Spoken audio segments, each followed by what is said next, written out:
হযরত আবু হুরায়রা রাদিয়াল্লাহু তাআলা আনহু একবার রাসূল কারীম সাল্লাল্লাহু আলাইহি সাল্লামকে জিজ্ঞাসা করলেন, ইয়া রাসূলুল্লাহ, মান আসআদুন নাস বিশাফাআতিকা ইয়াউমাল কিয়ামাহ।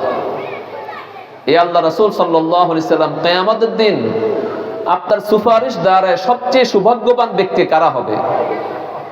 মান আসআদুন নাস বিশাফাআতিকা ইয়াউমাল কিয়ামাহ। হে আল্লাহ রাসূল সাল্লাল্লাহু আলাইহি সাল্লাম, কিয়ামতের দিন আপনার সুপারিশের মাধ্যমে সবচেয়ে বেশি সৌভাগ্যবান কে হবে? নবী করিম সাল্লাল্লাহু আলাইহি সাল্লাম বলেন, আসআদুন নাস বিশাফাআতি ইয়াউমাল কিয়ামাহ মান ক্বালা লা ইলাহা ইল্লাল্লাহ খালিসান বিনাফসিহি আও ক্বালা খালিসান বিকলবিহি।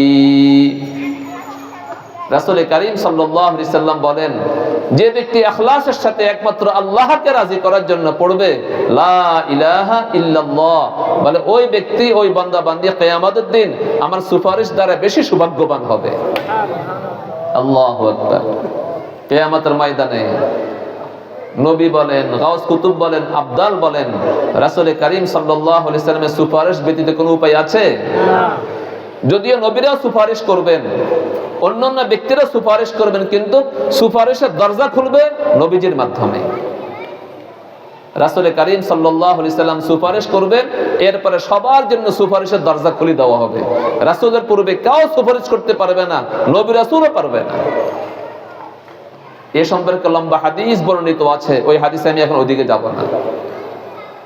এক কথায় বুঝিনি, হাসর ময়দানে রাসূল কারীম সাল্লাল্লাহু আলাইহি সাল্লামের সুপারিশ ব্যতীত কোনো ব্যক্তি অগ্রসর হতে পারবে না, নাজাত পাবে না। নাজাত পেতে হইলে, অগ্রসর হতে হইলে রাসূলের সুপারিশ করার প্রতি সে মুখাপেক্ষী হবে। তো নবী আকরাম সাল্লাল্লাহু আলাইহি সাল্লাম বলেন, যে ব্যক্তি ইখলাসের সাথে আল্লাহকে রাজি করার জন্য, আল্লাহর যে বান্দাবান্দি কলমে লা ইলাহা ইল্লাল্লাহ বলবে, পড়বে, সে ব্যক্তি আমি নবী সুপারিশ দ্বারা বেশি সৌভাগ্যবান হবে। এই জন্য কালিমার জিকির বেশি বেশি করা দরকার। আজ তো আমরা জিকির ভুলে গিয়েছি, জিকির তো আমাদের মুখে নাই। এক হাদিসে বর্ণিত আছে, নবী আকরাম সাল্লাল্লাহু আলাইহি সাল্লাম বলেন, জাদ্দিদু ঈমানাকুম, তোমরা তোমাদের ঈমানকে নবায়ন করো। সাহাবীগণ বললেন, ইয়া রাসূলুল্লাহ সাল্লাল্লাহু আলাইহি সাল্লাম, ওয়া কাইফা নুজাদ্দিদু ঈমানানা, আমরা আমাদের ঈমানকে নবায়ন করব কিভাবে? তো নবী আকরাম সাল্লাল্লাহু আলাইহি সাল্লাম বললেন, আকসিরু মিন কওলি লা ইলাহা ইল্লাল্লাহ, লা ইলাহা ইল্লাল্লাহ এই কালিমাটা বেশি বেশি পড়ো, এই কালিমাটা বেশি বেশি পড়ো, এই কালিমা এত বেশি বেশি পড়ো এবং অন্তরে বিশ্বাস করো, ইয়াকিন করো, এই কালিমাকে তোমার জীবনে প্রতিষ্ঠিত করো, তোমার জীবনের প্রতিটি অঙ্গনে কালেমে লা ইলাহা ইল্লাল্লাহকে প্রতিষ্ঠিত করো, কালিমাকে বেশি বেশি পড়ো, কালেমার ইয়াকিন দিলে পয়দা করো, তোমার ঈমান নবায়ন হয়ে যাবে, ঈমান তাজা হয়ে যাবে। এক হাদিসে বর্ণিত আছে, নবী আকরাম সাল্লাল্লাহু আলাইহি সাল্লাম বলেন, মান ক্বালা লা ইলাহা ইল্লাল্লাহু মুখলিসান বিকলবিহি দাখালাল জান্নাহ, যে ব্যক্তি একনিষ্ঠভাবে ইখলাসের সাথে কলমে লা ইলাহা ইল্লাল্লাহ পাঠ করবে, সে জান্নাতে প্রবেশ করবে। বলেন সুবহানাল্লাহ, সে জান্নাতে প্রবেশ করবে। কিলা ওয়া মা ইখলাসুহা ইয়া রাসূলুল্লাহ, জনৈক সাহাবী রাসূল কারীম সাল্লাল্লাহু আলাইহি সাল্লামকে জিজ্ঞাসা করলেন, ইয়া রাসূলুল্লাহ, ইখলাসের সাথে কালেমা পড়ার অর্থ কি? যে ইখলাসের সাথে কালেমা পড়লে জান্নাতে প্রবেশ করবে, ইখলাসের সাথে কালেমা পড়ার অর্থ কি? তো নবী করিম সাল্লাল্লাহু আলাইহি সাল্লাম জবাবে বললেন, আনতাহজিজাহু আন মাহারিমিল্লাহ, ইখলাসের সাথে কালিমা পড়ার অর্থ হলো এই কালিমা পড়ার পরে আল্লাহর সমস্ত নিষিদ্ধ কাজ থেকে নিজেকে বিরত রাখা। তাহলে বোঝা গেল, আমি কালিমা জবানে পড়লাম কিন্তু আল্লাহ নিষিদ্ধ কাজ থেকে বেঁচে থাকলাম না, আমার কলমে ইখলাসের সাথে পড়া হলো না। কালিমা পড়লাম আবার আল্লাহর সাথে শিরিক করলাম,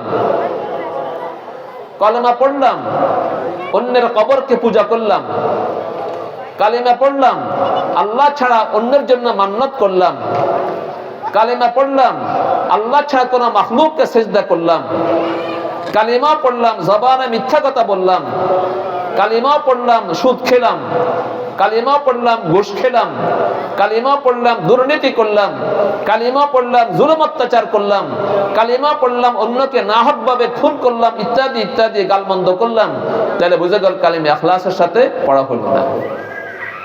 আন তাহজিজাহু আন মাহারিমিল্লাহ, নবী আকরাম সাল্লাল্লাহু আলাইহি সাল্লাম বলেন এই কালিমা পড়া মানে হলো ইখলাসের সাথে পড়া মানে এই কালিমা পড়ার সাথে সাথে আল্লাহর যত নিষিদ্ধ কাজ আছে সমস্ত নিষিদ্ধ কাজ থেকে নিজেকে বিরত রাখা।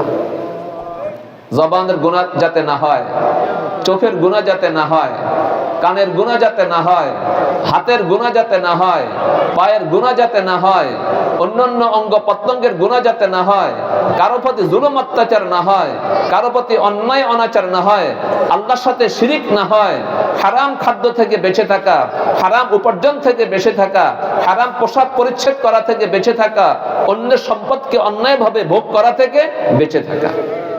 আন তাহজিজাহু আন মাহারিমিল্লাহ। এখন কালিমা পড়ার পরেই তো আমাদের সমাজে ব্যক্তিগতভাবে, পারিবারিকভাবে, সামাজিকভাবে, রাষ্ট্রীয়ভাবে গুনার কোনো শেষ নাই। গুনার ছড়াছড়ি, গুনার ছড়াছড়ি, অন্যায়ের ছড়াছড়ি, অপরাধের ছড়াছড়ি, আল্লাহর অবাধ্যতার ছড়াছড়ি, ঠিক কিনা বলেন? এর কারণ কি? ওই আমরা কালিমার জিকিরটা ভুলে গিয়েছি। যদি কালিমার জিকিরটা বেশি বেশি করতাম, নবী আকরাম সাল্লাল্লাহু আলাইহি সাল্লাম বলেন মান ক্বালা লা ইলাহা ইল্লাল্লাহ সুম্মা মাতা আলা যালিক দাখালাল জান্নাহ, যে ব্যক্তি জবান উচ্চারণ করবে লা ইলাহা ইল্লাল্লাহ, তার বিশ্বাস অন্তরে স্থাপন করবে আর কালিমার উপরে মৃত্যুবরণ করবে, সে জান্নাতে প্রবেশ করবে, এতে কোনো সন্দেহ নাই।